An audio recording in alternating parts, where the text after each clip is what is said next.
पहले तो जीवन ऐसे लुटाया कि कभी फिक्र नहीं की। बहुत लोगों से पूछो, जिंदगी में तो लोगों के पास समय काटने के लिए उपाय नहीं है। लोग कहते हैं समय काट रहे हैं, कोई ताश खेल रहा है, कोई शराब पी रहा है, कोई जुआ खेल रहा है, कोई होटल में बैठा है, कोई क्लब घर में बैठा। उनसे पूछो क्या कर रहे हैं, वो कहते हैं समय काट रहे हैं। जैसे समय जरूरत से ज्यादा है तो काट रहे हैं, उसे क्या करें। यही आदमी मौत के वक्त चीखेगा, चिल्लाएगा कि और 24 घंटे मिल जाते, एक रात और पूर्णिमा का चांद देख लेता, एक रात और कर लेता प्रेम, एक रात और रह लेता अपने परिजनों के बीच, एक बार और सूरज उग जाता, एक वसंत और देख लेता, एक बार और देखता खिलते फूल, एक बार और सुनता गीत गाते पक्षी। पकड़ता है, अब सब जा रहा है, अब नहीं सोचता उसे कि क्या करे। पहले समय काटता था। तुम सोचते हो तुम समय काट रहे हो, तुम गलती में हो। समय तुम्हें काट रहा है। तुम समय को क्या काटोगे? तुम समय को कैसे काटोगे? आदमी के पास कोई आरा नहीं है जिससे समय काटा जा सके। समय इतना सूक्ष्म है, कोई आरा उसे नहीं काटता। समय का आरा तुम्हें काटता जाता है। जब तुम ताश खेलते हो, कहते हो समय काट रहे हैं, तो समय हंसता है। समय तुम्हें काट रहा है। समय तुम्हारी मौत को करीब ला रहा है। जिस दिन मौत द्वार पर खड़ी हो जाएगी, उस दिन मुश्किल में पड़ोगे। एक सूफी कथा है, एक लकड़हारा 70 साल का हो गया है। लकड़ियां ढोते ढोते जिंदगी बीत गई। कई बार सोचा कि मर क्यों ना जाऊं। कई बार परमात्मा से प्रार्थना की कि हे प्रभु, मेरी मौत क्यों नहीं भेज देता। सार क्या है इस जीवन में? रोज लकड़ी काटना, रोज लकड़ी बेचना, थक गया हूं। किसी तरह रोटी रोजी जुटा पाता हूं, फिर भी पूरा पेट नहीं भरता। एक जून मिल जाए तो बहुत। कभी कभी दोनों जून भी उपवास हो जाता है। कभी वर्षा ज्यादा दिन हो जाती, लकड़ी नहीं काटने जा पाता। फिर बूढ़ा भी हो गया हूं, कभी बीमार हो जाता। और लकड़ी काटने से मिलता कितना है। एक दिन लौटता था थका मांदा, खांसता खकारता अपने गट्ठर को लिए, और बीच में एकदम ऐसा उसे लगा कि अब बिल्कुल व्यर्थ है मेरा जीवन, ये मैं क्यों ढो रहा हूं। उसने गट्ठर नीचे पटक दिया, आकाश की तरफ हाथ जोड़ के कहा कि मृत्यु तू सबको आती है और मुझे नहीं आती। हे यमदूत, तुम मुझे क्या भूल ही गए हो? उठा लो अब। संयोग की बात, ऐसा अक्सर तो होता नहीं। उस दिन हो गया। यमदूत पास से ही गुजरते थे, किसी को लेने जा रहे होंगे। सोचा कि बूढ़ा बड़े हृदय से कातर होकर पुकार रहा है, तो यमदूत आ गए। उन्होंने उसके कंधे पर हाथ रखा, बोले क्या भाई, क्या काम है? बूढ़े ने देखा मौत सामने खड़ी। प्राण कब गए। कई दफे जिंदगी में बुलाई थी मौत। बुलाने का एक मजा है जब तक आए ना। अब मौत सामने खड़ी थी तो प्राण कब गए। भूल ही गया मरने इत्यादि की बातें। बोला कुछ नहीं और कुछ नहीं, गट्ठर मेरा नीचे गिर गया है, यहां कोई उठाने वाला ना दिखा, इसलिए आपको बुलाया, जरा उठा दें और नमस्कार। कोई आने की जरूरत नहीं है। और ऐसे तो हम जिंदगी भर कहते रहे मुझे मरना नहीं है, ये सिर्फ गट्ठर मेरा उठा के मेरे सिर पर रख दें। जिस गट्ठर से परेशान था उसी को यमदूत से उठवा के सिर पर रख लिया। उस दिन उस बूढ़े की पुलक देखते जब वो घर की तरफ आया, जवान हो गया था फिर से। बड़ा प्रसन्न था, बड़ा प्रसन्न था कि बच गए मौत से। मौत के क्षण में जीवेशना प्रगाढ़ हो जाती है। अब तो मौत दिखाई पड़ती, इधर गया हुआ जीवन दिखाई पड़ता है जिसको ऐसे ही गंवा दिया, कभी भोगा नहीं। इस अकड़ में रहे कि क्षण भंगुर को क्या भोगे। कभी ठीक से खाया नहीं, कभी ठीक से पहना नहीं, कभी ठीक से राग रंग ना किया। इस सबको उस आशा में बिता दिया और ये खड़ी मौत। और मौत के पार कुछ है, अब ये पक्का नहीं होता। अब कौन पक्का दिलाए, कौन भरोसा दिलाए। तो जीवेशना बहुत जोर से उठेगी। मेरी प्रक्रिया मूलतः भिन्न है, इसलिए मैं तुमसे कहता हूं वासना से भागना मत, वासना को दबाना मत, वासना को जीना, समग्रता से जीना। इस जीवन के अवसर को छोड़ना नहीं। इस जीवन के अवसर में जितने गहरे उतर सको उतर जाना। एक ही बात ख्याल रखना, जागरूक रहना और देखते रहना कि इस जीवन में कितने ही गहरे उतरो, कुछ मिलता है कि नहीं मिलता। मैं तुमसे उपवास करने को नहीं कहता, मैं कहता हूं जितना स्वाद ले सको भोजन का लेना, लेकिन स्वाद ले ले के बार बार जाग के देखना मिला क्या। पानी पे बबूला उठा और मिट गया। जितनी काम वासना में उतरना हो उतर जाना, लेकिन हर बार काम वासना को ध्यान बना लेना, उतरते वक्त देखना कि मिल क्या रहा है। और मैं तुमसे ये नहीं कह रहा हूं कि तुम कहो कि कुछ नहीं मिल रहा है, ख्याल रखना, वो तुमने कहा तो गड़बड़ हो गई, तुमने दमन शुरू कर दिया। मैं तुमसे ये नहीं कह रहा हूं कि तुम दोहराना कि क्या रखा है यहां, कुछ भी नहीं मिल रहा है, मैं ये कह ही नहीं रहा। मैं ये कह रहा हूं तुम गौर से देखना, कुछ मिल रहा है, कौन जाने मिलता हो तो ठीक। और भय क्या है, लेकिन कभी कहीं किसी को कभी कुछ नहीं मिला, इसलिए अगर तुमने गौर से देखा तो तुम पा ही लोगे सब राख है। ये जो राख की अनुभूति है, ये सारे जीवन पर तुम्हारे राख का जो अनुभव होगा, यही तुम्हें कह देगा इस जीवन में कुछ भी नहीं। फिर मौत आएगी तो तुम डरोगे क्यों, भयभीत क्यों होगे? जिस जीवन में कुछ था ही नहीं, अगर वो जाने लगा तो पकड़ने की क्या बात है। हम पकड़ते इसीलिए हैं कि हम ठीक से देख नहीं पाए कि जीवन में क्या है। एक लड़का सिर्फ दही ही दही खाता था, सब समझा बुझाकर हार गए। साधु सन्यासियों के पास ले जाया गया, उसने एक न मानी। जितना समझाते उतना उसका दही में रस बढ़ता जाता, जो कि बिल्कुल स्वाभाविक है। करो निषेध, रस बढ़ता है। किसी को कह दो इस दरवाजे के भीतर झांक के मत देखना, फिर मुश्किल हो जाती, फिर झांक के देखना ही पड़ता। आखिर आदमी आदमी है, उत्सुकता जगती।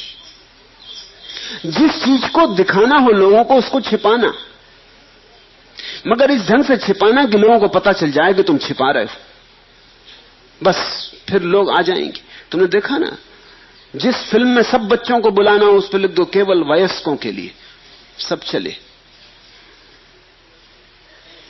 छोटी उम्र के लड़के 2 आने की मूछ लगा के पहुंच जाएंगे। अगर वयस्कों के लिए है तो जाना जरूरी है, जरूर कुछ मामला है। निषेध तो वही होता है जहां कुछ हो रहा हो।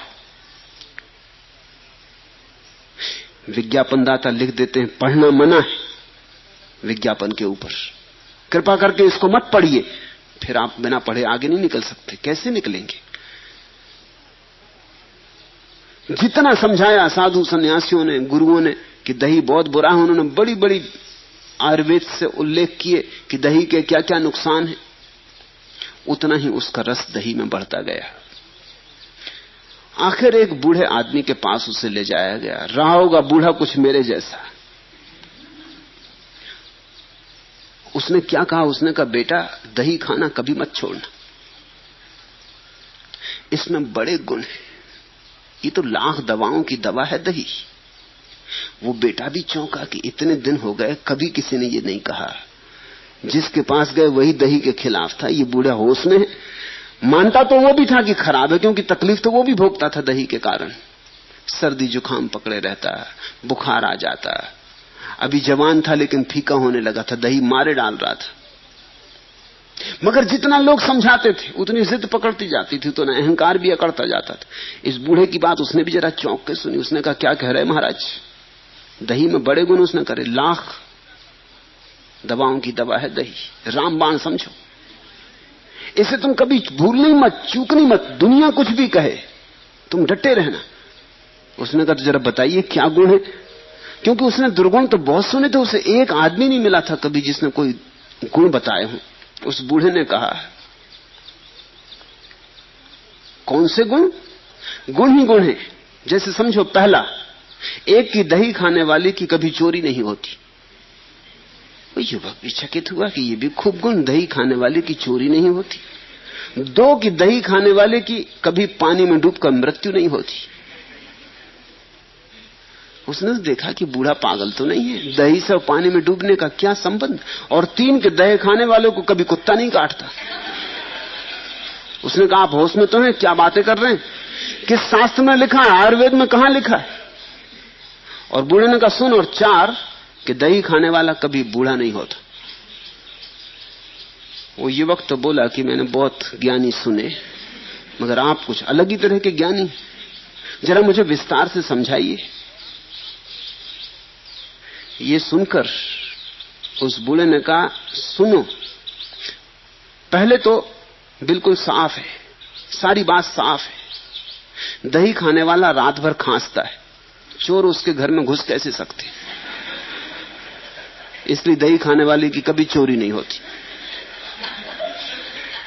दही खाने वाला सर्दी से इतना पीड़ित रहता है कि पानी के पास जाने से डरता है, नदी में डूब कर मरेगा कैसे? और दही खाने वाला इतना कमजोर हो जाता है कि लाठी टेक टेक के चलता, कुत्ता उसको काटेगा कैसे? और दही खाने वाला जवानी में मर जाता, बूढ़ा होगा कैसे? तू बेटा खूब दही खा।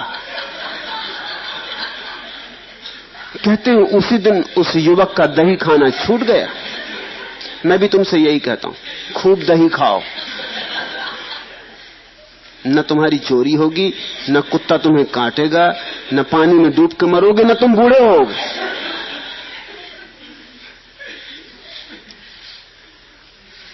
वासना से छूटने का एक ही उपाय है कि वासना की पीड़ाओं को ठीक से जान लो, और वासनाओं की पीड़ाओं को जानने का एक ही मार्ग है कि तुम वासना में बोधपूर्वक उतरो।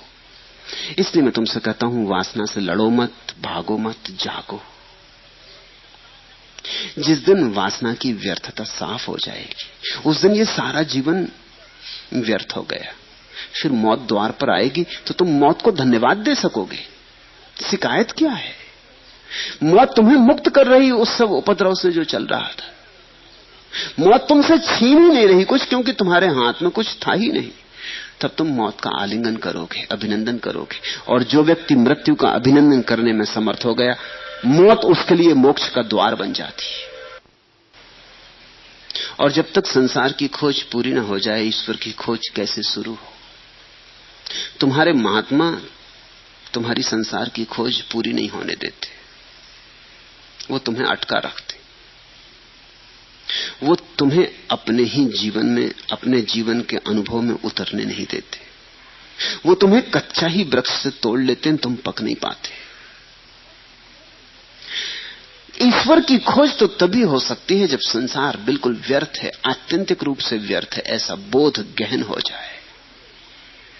जब तुम जान लो कि संसार में कुछ भी नहीं है, तभी तो तुम किसी और संसार की खोज पर निकलोगे। जब तक तुम्हारा मन यहां अटका है, जब तक तुम्हें लगता है शायद कुछ हो ही, अभी मैंने पूरा खोजा कहां, अभी मैंने पूरा देखा कहां, अभी बहुत काने कोने अभी अनखोजे रह गए हैं, अभी बहुत सी गलियां अपरिचित रह गई हैं।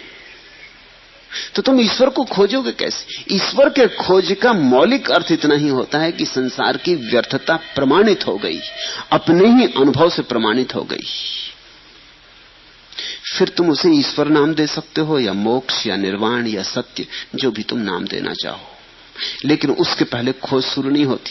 संसार में ईश्वर के खोजी इतने कम इसलिए हैं कि ईश्वर के नाम पर बहुत धोखाधड़ी, और ईश्वर के नाम पर कच्चे लोगों को धर्म की दिशा में निष्णात किया जाता है। ईश्वर के नाम पर लोगों का लोभ उकसाया जाता है। लोभ से मुक्ति नहीं होती, लोभ उकसाया जाता है। तुम्हें तुम्हारे शास्त्र अधिकतर यही समझाते रहते कि छोड़ दो तो बहुत पाओगे, और जब कोई बहुत पाने के लिए छोड़ता है तो छोड़ता ही नहीं। पाने के लिए छोड़ा तो छोड़ा कहां? 1 रुपया छूटा और 1000 मिलने वाले हैं, तो छूटे कहां? तुमने तो बड़ा सौदा कर लिया, 1 रुपया छोड़ा और 1000 पाने का इंतजाम कर लिया। तो तुम्हारे लगाव तो वही के वही है, तुम बदलते तो रत्ती भर नहीं। तुम्हारा ईश्वर भी तुम्हारे साथ झूठा हो जाता, तुम झूठे हो, तुम्हारा ईश्वर झूठा हो जाता। तुम अभी सच्चे नहीं। तुमने अभी इस जीवन का जो अवसर तुम्हें मिला है, इसकी ठीक ठीक जांच परख नहीं की। तो पहली तो बात मैं ये कहता हूं, इसकी ठीक जांच परख करो। ये अवसर बहुमूल्य है, इसे ऐसे ही मत गंवा दो। इन्हें फिजूल बातों में मत गंवा देना, किसी एरेगेरे की बातों में मत गंवा देना। ये तुम्हारा जीवन है, इस जीवन को तुम अनुभव करो।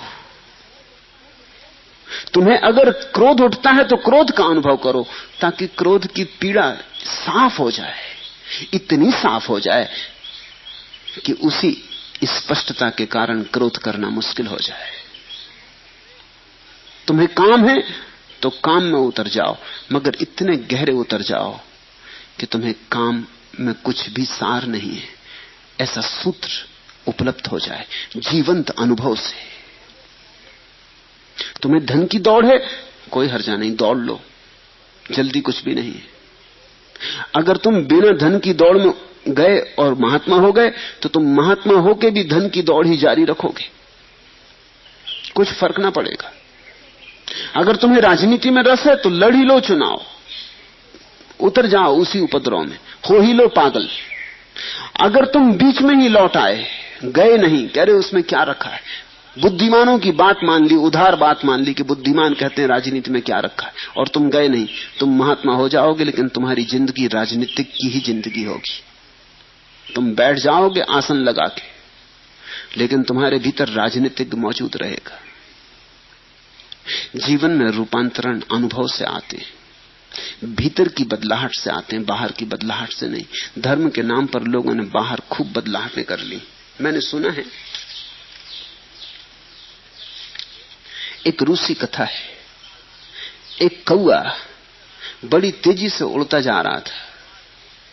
एक बुलबुल ने उसे देखा और पूछा, चाचा कहां जा रहे हो? पूरब को जा रहा हूं,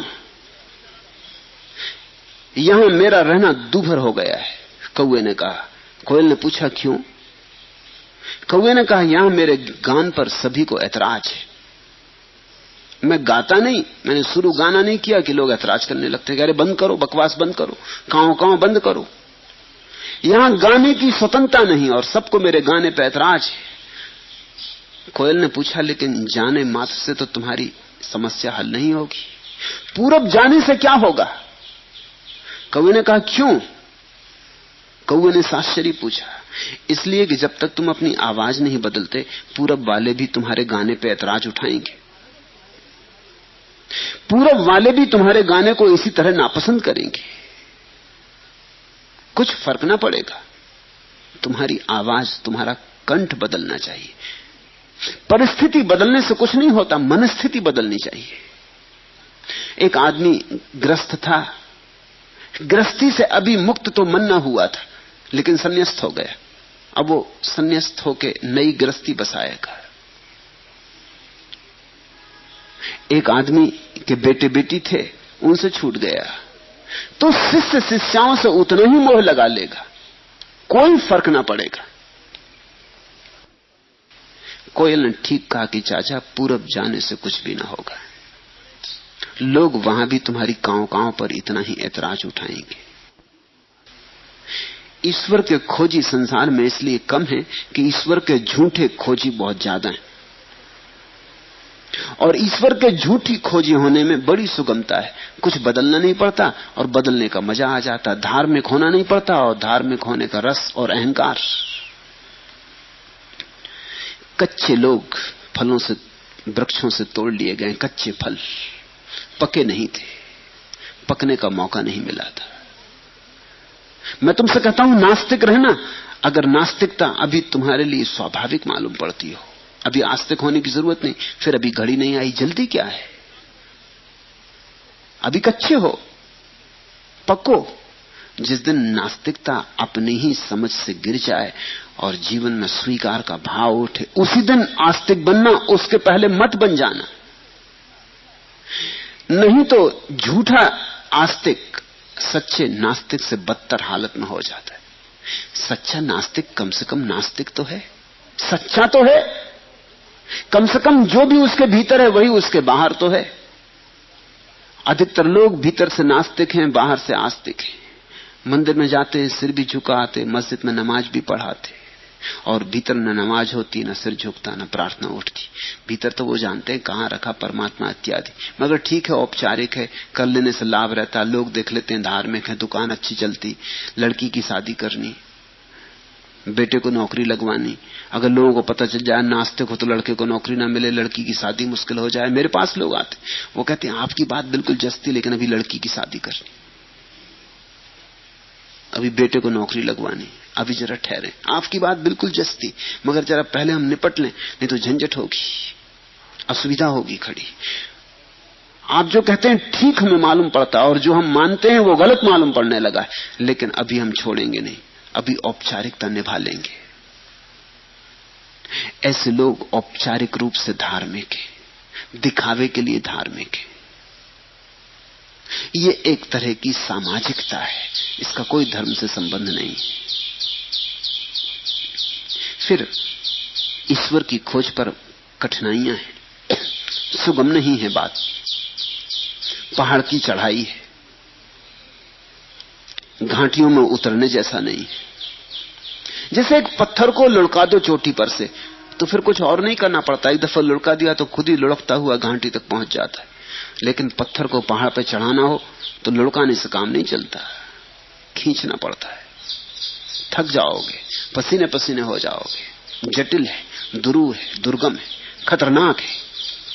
और जैसे जैसे ऊंचाई बढ़ेगी वैसे वैसे मुश्किल होता जाएगा, उतना ही बोझ कठिन होता जाएगा। आखिरी ऊंचाई पर पहुंचने वाले को बड़ा दुस्साहस चाहिए। ईश्वर की खोज कायरों का काम नहीं, और अक्सर कायर ईश्वरवादी हैं, इसलिए ईश्वर की खोज नहीं हो पा रही। ईश्वर की खोज दुस्साहसी का काम है। ख्याल रखना, साहसी भी नहीं कह रहा हूं, दुस्साहसी, क्योंकि बहुत कुछ गंवाना पड़ेगा, पाने के लिए गंवाना पड़ता है, बहुत कुछ दांव पे लगाना पड़ेगा। यह सुविधा और सरलता से नहीं हो जाएगा।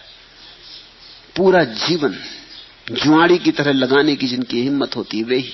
और अड़चन यह है कि मार्ग कठिन और मंजिल का पक्का नहीं कि कहां होगी कि नहीं होगी, पूरब होगी कि पश्चिम होगी, पता नहीं कौन ठीक कहता, बुद्ध ठीक कहते कि महावीर ठीक कहते कि कृष्ण की क्राइस्ट।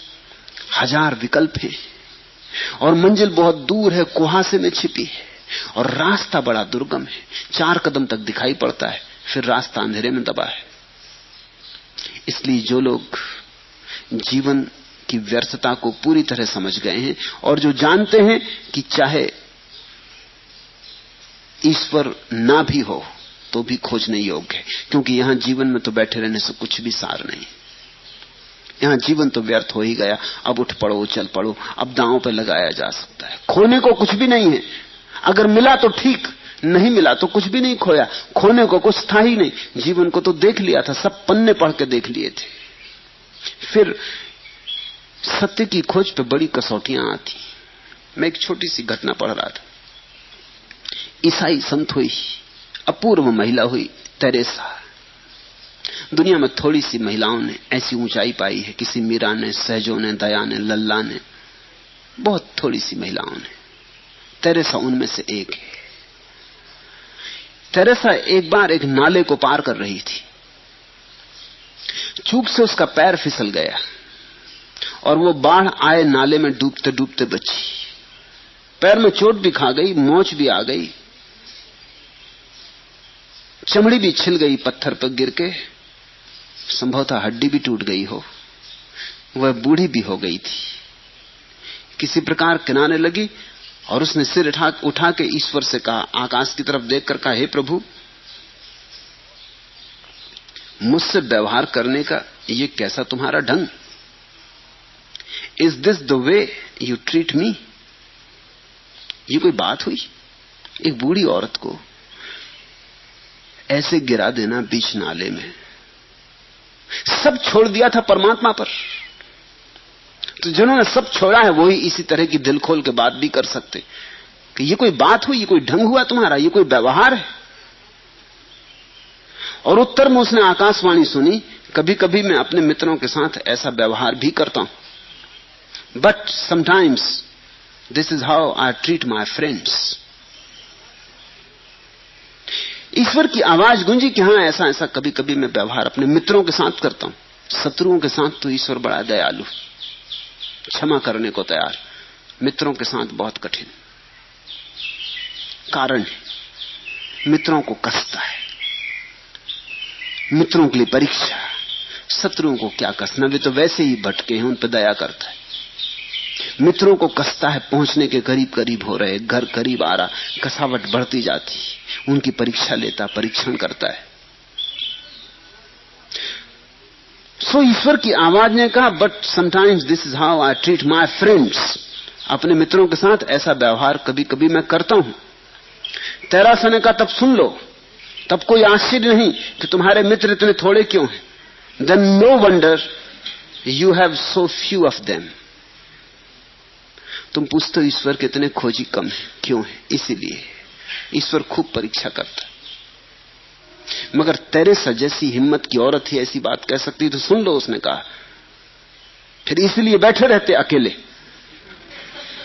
संग साथी भी नहीं मिलते, क्योंकि जो मिलते उनको तुम सताते उल्टा।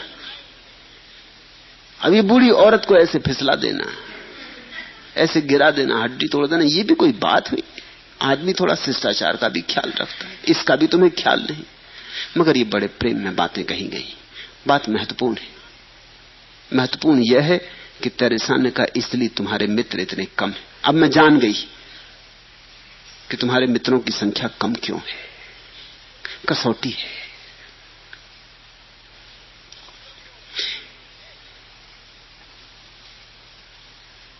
हजार में एक भी ईश्वर का खोजी हो जाए तो बहुत, लाख में एक पहुंच जाए तो बहुत, हजार में एक आध खोज पर निकलता है, लाख में एक आध पहुंचता है। तुम हजारों में से एक बनो, चुनौती स्वीकार करो। तुम लाख में से एक बनो, क्योंकि उसी अद्वितीय अनुभव से जीवन तृप्त होता है, संतुष्ट होता है। ईश्वर के बिना कोई तृप्ति नहीं, सत्य के बिना कोई संतोष नहीं।